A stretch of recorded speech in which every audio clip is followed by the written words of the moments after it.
Hi, you wanna know how to restart your iPhone 16? Follow these steps.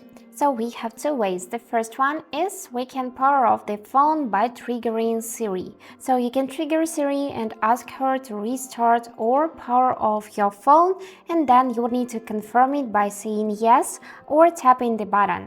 Let me show you. Hey Siri, restart the phone. And I'm just tapping the restart button and the phone turned off, and now it will turn on within a couple of seconds.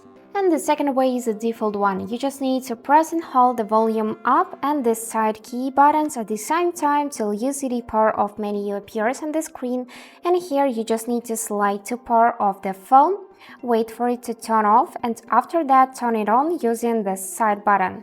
So just hold the side button till you see the Apple's logo appears on the screen, and then you can release the button. And that's it how it works. I hope this video was helpful for you, and thank you for watching.